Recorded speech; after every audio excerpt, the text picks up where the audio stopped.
Dear students, welcome to the part 2 of the play Juno and the Peacock. इससे पहले हमने writer का introduction पढ़ा और इसके थोड़े थीम्स देखे, कैरेक्टर्स देखे. अगर आपने वो वीडियो नहीं देखी, please go into the playlist और पहले वो देखिए एंड देन कम हियर. तो ये प्ले ज़ाहिर है इसमें बहुत सारी चीज़ें हैं, but I tried my level best to make it very simple for you. So यहाँ मैंने बड़ा सिंपली इसको किया हुआ है. In this video, in the next part में ये आपका पूरा प्ले इंशाल्लाह कवर हो जाएगा, उसकी स्टोरी. तो एक्ट 1 से स्टार्ट करते हैं. Since I have already told you that there are 3 acts in this play, so this is the first one. So first act में सेटिंग क्या है हमारे पास?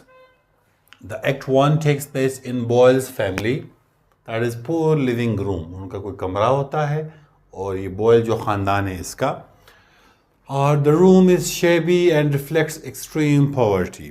हर जगह आपको गुर्बत नज़र आएगी क्योंकि जो उसका फर्नीचर है वो टूटा हुआ है और चीज़ें जो सारी रटी फटी हुई हैं. So this setting immediately establishes the economic hardship. जब आपके घर में चीज़ें टूटी हुई हों, पर्दे वगैरह फटे हुए हों, बिस्तरों का पता नहीं क्या हालत होती है, तो इट शोज़ कि आप गरीब हैं, तो इसीलिए अमीरों वाली चीज़ें पहना करें. सो रूम के सेटिंग से हमें ये आइडिया हो जाता है कि माशी हालात इनके जो हैं वो ठीक नहीं हैं. ठीक, अब देखते हैं स्टोरी में आगे आपके एक्ट 1 में होता क्या है. So poverty and daily struggle में हम देखते हैं Juno is shown working hard while complaining about. Juno वो जो खातून है इस घर की, प्रोटैगनिस्ट है इस प्ले की, उसको शो कराया गया कि वो बड़ा मेहनत कर रही है, काम कर रही है, लेकिन कंप्लेन कर रही होती है किस चीज़ की? लैक ऑफ मनी, गुर्बत की, पैसे नहीं है, और हस्बैंड की इररिस्पॉन्सिबिलिटी कि वो इंसान का बच्चा नहीं है, और उसके बच्चों की जो प्रॉब्लम्स हैं उनके बारे में वो बड़ी परेशान है. और ये सारी चीज़ें तकरीबन एक घर का जो बड़ा होता है उसके जहन में ये सारी चीज़ें होती हैं. सो अब बॉयल आपका पेकॉक भी है, इसका नाम वो कैप्टन भी है, बॉयल भी है, तो 2-3 नामों से याद किया जाता है. और उसका जो दोस्त है, मतलब इनका बिहेवियर, इनका क्या चल रहा है. So Boyle avoids work by pretending he has leg pain, कि यार मेरे टंगों में दर्द है. हर निकटू इंसान के टंगों में दर्द होता है. तो he spends time drinking and talking nonsense with Joxer. ये अपने दोस्त के साथ सारा दिन इसी के साथ ही रहता है और वो शराब पीता है और यहाँ वहाँ की फजूल बातें कर रहा होता है. अब इसमें इम्पॉर्टेंट चीज़ में क्या है? They escape reality through illusion and laziness. वो इन बैठे हुए हैं, शराब पी रहे, और उनको लग रहा है कि एक दिन सब खुद बखुद ठीक हो जाएगा, तो वो रियलिटी से जान छुड़ा रहे हैं. इसीलिए जो लोग नशा करते हैं, दे समटाइम्स दे फील कि नशा करके जो आपके दुख दर्द ये कम हो जाएंगे. तो ये मिस्टर बॉयल जो है वो भी ऐसे ही है.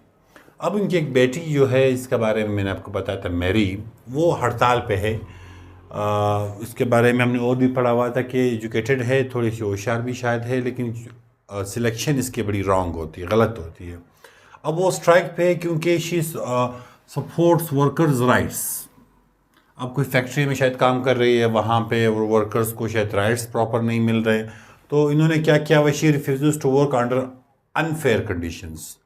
तो वर्कर्स के हक हकूक़ के लिए ये खातून उठी हुई और अपनी जॉब छोड़ दी. अब आपके घर में रात का खाना नहीं है, बाप नशई है, माँ जो है थकी हुई है, और तुम्हें वर्कर्स की पड़ी हुई कि वर्कर्स के राइट्स नहीं है. सो इतनी जाहिल है ये. तो ये मैंने वहाँ पे बताया हुआ. So this reflects social and political unrest भी है कि वर्कर्स के एहतजाज हैं और काम नहीं हो रहा, फैक्ट्रीज बंद हैं, और ये बच्ची जो है ये जॉब छोड़ के आई है कि मैं काम नहीं करूँगी क्योंकि जो वर्कर्स उनको राइट्स नहीं मिल रहे. Then comes Johnny. जॉनी का जो बेटा है, उसका खौफ क्या है? Johnny is nervous and fearful. Nervous भी है, फेयरफुल भी. क्यों? He betrayed a comrade during the conflict. उसका जो सिविल वार था उसमें किसी बंदे को उसने कोई धोखा दिया था, जान छुड़ाई थी, तो उससे वो डरा हुआ है. अब उसको ही फियर्स रिवेंज के मुझसे बदला ले लिया जाएगा. सो बिल्ड्स टेंशन एंड फॉरशैडोज डेंजर. ये जो उसका खौफ है, अव्वल तो जॉनी के बारे में आपको पता होना चाहिए, जब सिविल वार में उसका एक हाथ जो था वो कट गया था, تو اب جونی کا ایک ہاتھ نہیں ہے. سو مین وائل اس نے کسی کو دھوکہ بھی دیا ہوا تھا اس جنگ میں, تو وہ وہاں سے نکل آیا تھا. اب یہ بیمار بھی ہے, ہاتھ بھی کٹا ہوا ہے, ڈرا بھی ہوا ہے کہ کہیں وہ بندہ آ نہ جائے اور مجھے مار نہ دے. یہ ایکٹ 1 کی بات ہو رہی ہے. پھر کیا ہوتا ہے, یعنی ابھی تک جو خاندان کی حالات انتہائی خراب ہے, باپ نشئی ہے, ماں کام کر رہی ہے, بچی جاب چھوڑ کے آئی ہے, اور بیٹا جو ہے اس کا ہاتھ کٹا ہوا ہے, حالات خراب ہے. ایک دم سے ٹرننگ پوائنٹ آتا ہے آپ کے ایکٹ 1 میں. ایکٹ 1 میں کیا ہوتا ہے, ایک وکیل صاحب ہیں, وہ کیا کرتا ہے, اس وکیل آگے اس کا آئے گا ذکر. وکیل صاحب نے ان کو فرمایا ہوا ہے کہ جو آپ کے ہمسائے ہیں, A lawyer informs the family that they are going to receive a large inheritance. ہمسائے جو کوئی فوت ہوا ہے, اس نے ایک بہت بڑی ول چھوڑی ہوئی ہے, وصیت کی, جس میں آپ لوگوں کو ایک بہت بڑی جائیداد کا حصہ آپ لوگوں کو ملنے والا ہے. رائٹ. سو اب ایک دم سے کیا ہوتا ہے, Boyle becomes excited and ambitious. The family starts dreaming of a better life. جب وکیل نے ان کو بتایا کہ بابا جو ہمسائے میں ایک بندہ مرا ہے, اس نے جائیداد کا بہت بڑا حصہ بوائل فیملی کے نام کیا ہوا ہے, تو اس سے پورا خاندان بڑا خوش ہو گیا اور اچھے پتہ نہیں کون کون سے خواب دیکھنے لگے, سوائے جنوں کے. جنہوں نے کہا کہ ایسا نہیں ہو سکتا, اور مجھے میری قسمت کا پتہ ہے کہ ایک دم سے ہم اتنے ہارڈشپ پہ اور ایک دم سے اتنی بڑی نیوز آ جائے. وہ ابھی تک ایکسیپٹ نہیں کر رہی. باقی سارا خاندان جو وہ بڑا مزے کا. تو ایکٹ 1 یہاں پہ ختم ہو جاتا ہے. اب ہم اسی ویڈیو میں موو کریں گے ایکٹ 2 کی طرف. ایکٹ 2 میں کیا ہوتا ہے, change in setting and lifestyle. وہاں کیا تھا, غربت تھا اور عجیب سا حال تھا. یہاں پہ کیا, the Boyle home looks completely different. New furniture, decorations are added, نئی چیزیں آئی ہوئی ہیں اور ڈیکوریشن ہوا. Living luxurious life on credit. ایک عیاش زندگی یہ گزارے کس چیز پر, ادھار پر, آن کریڈٹ, ادھار لیا ہوا ہے. All this is based on the expected inheritance, کہ شاید ہمیں یہ دولت مل جائے, ناٹ یٹ ریسیوڈ.